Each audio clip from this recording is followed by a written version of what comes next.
Reste cool. Sac à merde. Monsieur, c'est une question, je dois savoir...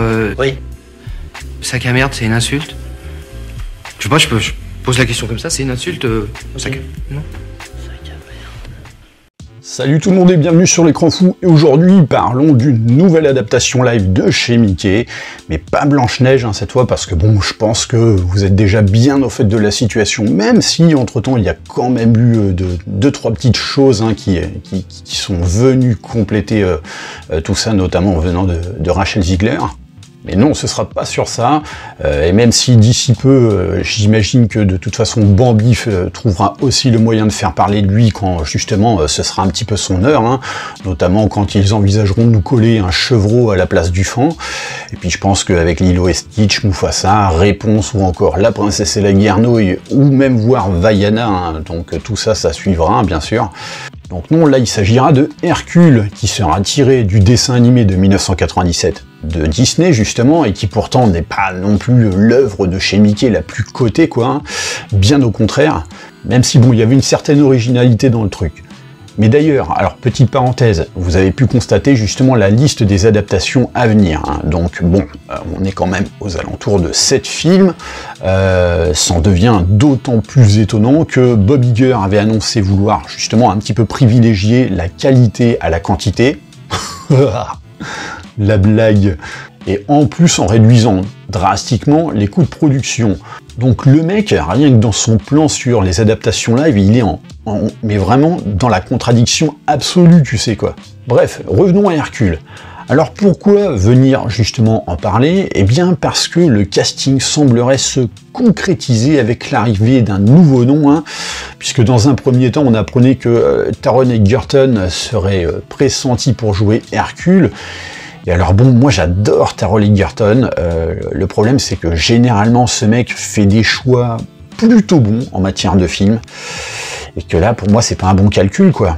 Alors je dis pas, sur le plan financier, je pense que l'appât du gain, il y est quand même pour beaucoup dans son acceptation. Mais bon, depuis quelque temps, aller chez Disney, et qui plus est, se foutre dans un guêpier qui est une adaptation live, pour moi c'est vraiment risqué, c'est le risque de se tirer une dragée dans le panard quoi. Et donc la nouvelle annonce, alors en fait il y en a deux maintenant, c'est qu'il serait désormais rejoint de Ariana Grande pour interpréter Megara, ce qui évidemment a commencé à faire gueuler très rapidement sur les réseaux sociaux. Alors certains, en raison des origines ethniques de la demoiselle, et à la limite bon j'ai envie de dire que c'est pas tant un problème ici. Après, il y en a qui gueulent parce que on aurait pu effectivement caster directement une rousse, qui sont souvent sous-exploitées justement dans le domaine du cinéma. Donc bon, à la limite, ça je peux l'entendre, et encore que les rousses deviennent de plus en plus à la mode, et notamment sur les écrans. Et après, il y en a d'autres qui vont se plaindre tout simplement du fait qu'il s'agisse de Ariana Grande, donc à la base une chanteuse. Sauf que bon, cette chanteuse a aussi un background ciné, même s'il se résume souvent à vraiment de la petite figuration, mais le vrai problème, à mon sens, il n'est pas là. Non, le vrai problème, c'est qu'en fait, elle joue comme une endive braisée, quoi.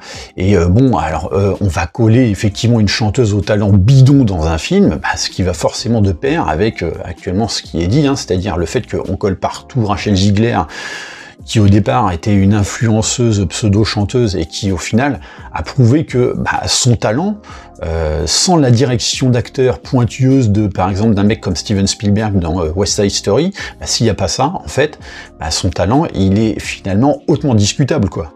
Donc là, coller une chanteuse, effectivement ça gêne un petit peu, même si pourtant ça concorde avec l'approche prévue du film. Dont on va justement parler par la suite, et là vous allez voir qu'il y a vraiment de quoi hurler plus que l'idée du casting de Ariana Grande. Donc casting qui s'est d'ailleurs un petit peu plus agrandi, puisque hier on apprenait visiblement que le personnage de, alors je crois que c'est Philoctète, a été casté par Danny DeVito, là où moi je pense que le personnage qui aurait le mieux collé, à mon sens, c'était Jack Black. Mais pour en revenir au problème Ariana Grande, en fait, c'est vrai que généralement les chanteuses qui veulent se lancer dans une carrière ciné, ça fait pas non plus des miracles, quoi. Il suffit de voir par exemple Rihanna. Bon là maintenant Ariana Grande, puisque justement elle en sera pas à son coup d'essai non plus à travers ce film, et puis bien d'autres. Alors oui, je vous vois venir, après vous allez peut-être me sortir le contre-exemple de Lady Gaga, et je suis complètement d'accord. Sauf que déjà, oui, tu peux avoir des cas exceptionnels, bien sûr, on va pas pour autant dire qu'elles font une généralité. Et ensuite, il faut quand même préciser que Lady Gaga, ça reste une artiste complète, quoi, qui jouait énormément déjà dans ses concerts ou ses clips sur ses performances émotionnelles. Ariana Grande, c'est une artiste pour midinette, quoi. Et donc oui, c'est pour ça que je trouve que le terme d'artiste pour midinette concorde vachement avec les intentions de départ du film, puisqu'en fait, il sera une comédie musicale. Alors bon, ça, on le savait déjà depuis un petit moment. Donc le fait notamment de mettre des artistes qui chantent, c'est quand même, on va dire, plutôt pratique. Hein. Donc là, en matière de chanteur, avec Ariana Grande, check.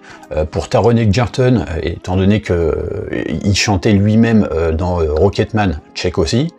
Mais ce qu'il faut surtout savoir, c'est que ce sera produit par les frères Russo, et donc réalisé aussi par Guy Ritchie, qui s'était déjà un petit peu perdu chez Mickey avec Aladdin, et qui pourtant avait su nous rappeler qu'il était toujours bon quand notamment il a fait The Covenant, mais revenir chez Disney, why? Pourquoi? Mais là où ça fait vraiment flipper, c'est que le choix concorde justement avec les mots des frères Russo au sujet du film, de s'inspirer de TikTok. Et là, c'est un cauchemar parce qu'il disait « Le public d'aujourd'hui a ses habitudes sur TikTok. Nous nous demandons donc quelles sont les attentes de ses spectateurs en matière de comédie musicale. Cela pourrait être assez fun de nous en inspirer afin de produire une comédie musicale moderne. » Alors déjà, le problème, c'est que moderne et mythologie grecque, donc à savoir le décorum de base de Hercule, pour moi, ça concorde pas. Puis sauf que là, ton public qui utilise TikTok, c'est des ados majoritairement, voire des enfants. Donc des personnes qui s'en foutent d'aller voir justement une épopée basée sur la mythologie grecque. Eux, ce qu'ils veulent, c'est des trucs qui s'ancrent dans leur temporalité, quoi. Et donc ils ont rajouté, nous vivons dans un monde où la plupart des spectateurs de moins de 30 ans s'informent grâce aux réseaux sociaux, ça ne veut pas pour autant dire que justement c'est plus intelligent, hein. Et cela change forcément la façon de consommer le contenu, l'information et la narration. Donc voilà, l'information et la narration, ça concorde parfaitement avec ce que je viens de dire juste avant, hein, à savoir que oui, sur les réseaux sociaux, il y a ça, mais c'est souvent de la merde. Et au-delà de ça, c'est que si tu t'articules autour des moins de 30 ans, quand Disney a clairement besoin de se refaire notamment une santé financière, avec des blockbusters qui ramènent du fric, parce qu'actuellement c'est pas le cas, pourquoi du coup tu veux parler à un jeune public quand tu sais que ça va forcément te porter préjudice auprès du reste du public ? Et notamment des parents qui, bon, sont déjà pas fans de TikTok, hein, et notamment des réseaux sociaux pour leurs gosses. Alors les emmener finalement voir la même chose, mais sur grand écran au prix de la place, mauvais calcul, hein. Alors quelle autre joyeuseté ils nous ont raconté? Ah oui, donc en tant que conteur, vous devez être conscient de l'évolution des habitudes. Je pense que Mathilda, donc la comédie musicale qui était diffusée sur Netflix en décembre dernier, était un excellent exemple de film qui, grâce à TikTok, a fait sensation auprès d'un public de moins de 30 ans. Ouais, mais sauf que le problème qu'il y a, c'est qu'on parle de Netflix, c'est-à-dire que tu payes ton prix pour la plateforme, tu payes ta mensualité et puis tu as accès à ce que tu veux. Là, tu vas faire payer les gens plus de 10 balles pour aller voir ça, quoi. C'est pas possible, ça ne peut pas fonctionner de la même manière. Et d'autant que, ok, le film Mathilda, il a peut-être été apprécié dans l'instant et compagnie, et peut-être que justement jouer sur les réseaux sociaux et compagnie, ça pouvait concorder avec ce film-là, mais je suis désolé, pas un film sur la mythologie grecque. Et d'ailleurs, au-delà de ça, le film Mathilda, aujourd'hui, il en est où? Dans l'oubli collectif, mec. Hein. Parce que systématiquement, tu vises un public jeune, donc qui prend du consommable. Parce qu'on ne cherche plus à faire un film, mais un réseau social sur grand écran. Le problème de devoir s'inspirer des réseaux sociaux pour faire un film, c'est ni plus ni moins que de s'inspirer de tendances, donc de courte durée généralement, et donc de produire du consommable. Parce que les Russo, ils te disent qu'il faut s'adapter au monde moderne et au changement. Mais ton film, en faisant ça, il n'aura rien d'intemporel, vu qu'il sera ancré dans les modes d'une époque, alors que toi-même, tu dis que le monde change constamment. Ça peut pas être plus clair, quoi, et contradictoire à la fois. Donc les dernières conneries qu'ils disent, c'est Disney est très attentif à sa propriété intellectuelle. nous prenons le temps de trouver la meilleure manière de raconter cette histoire à un public moderne. Ils aiment bien le terme moderne hein, pour un film qui se passe dans la mythologie grecque. C'est l'un de nos projets préférés et toutes les personnes impliquées sont très enthousiastes. Donc déjà, Disney très attentif à sa propriété intellectuelle. T'es gentil, mais t'as regardé un petit peu ce qu'ils ont fait ces derniers temps ?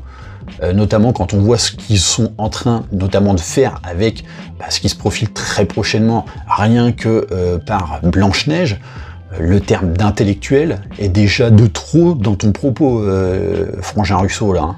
Et donc là, on va saccager en plus la mythologie grecque, ce qui n'est pas rien à mon sens, dans le sens où on parle quand même d'un domaine qui a inspiré et façonné un pan gigantesque de la culture actuelle.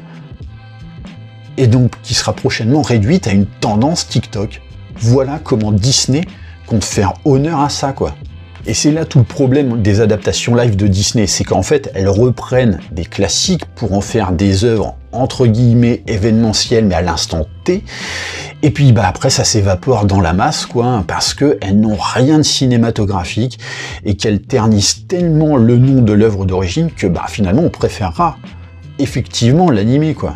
Tout cela ne rentre que dans un plan purement marketing, pas artistique. Marketing, et du marketing de piètre qualité. Plus encore quand en plus on l'inonde de l'éternel problème de tout support culturel, à savoir l'idéologie woke visant à la cancel culture, qui est un petit peu le fer de lance du Disney actuel. Et pourtant on l'a vu depuis plusieurs jours maintenant à travers toute information autour de Blanche-Neige, ou encore à chaque interview de son interprète Rachel Ziegler, hein.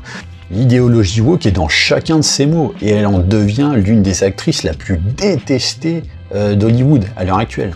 Et moi personnellement, je reste toujours le cul par terre de voir que les flops s'enchaînent à cause justement de cette idéologie que les gens ne veulent plus, et que Bob Iger, le PDG de Disney, veut pas en démordre, parce qu'il est absolument convaincu que sa vision est la bonne, même avec, alors là, c'est plus des œillères, mais carrément un loup hein, qu'il a sur les yeux, hein. Et que le mec, depuis son retour, fout sur la paille son entreprise, rien qu'avec ça, mais on vient quand même de le prolonger jusqu'en 2026, alors que les actionnaires poursuivent Mickey en justice, quoi. Après, faut pas oublier que son prédécesseur, Bob Chapek, s'est aussi fait virer avant la fin de son contrat, donc Iger est pas non plus à l'abri, hein, même s'il a été reprolongé jusqu'en 2026. Hein. Maintenant, il le vire pas, est-ce que c'est parce que personne ne veut reprendre sa place vu la merde qu'il est en train de laisser? En même temps, je comprends, au même titre un petit peu que Kathleen Kennedy n'est pas officiellement virée parce que personne ne veut être producteur chez Disney avec une corde au cou. Après, t'as d'autres spéculations qui tendent aussi à dire que Iger est maintenu au poste afin de passer à une revente de Disney avant la fin de son contrat, ce qui pourrait effectivement concorder. Donc affaire à suivre, mais oui, encore une preuve que les dessins animés de Disney n'ont pas fini de subir le martyre des adaptations live, hein.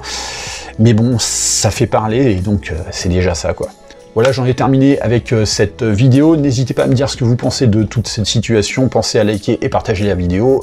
Pensez bien sûr à vous abonner à la chaîne. Et moi, je vous dis à très bientôt pour une prochaine vidéo. Allez, bye.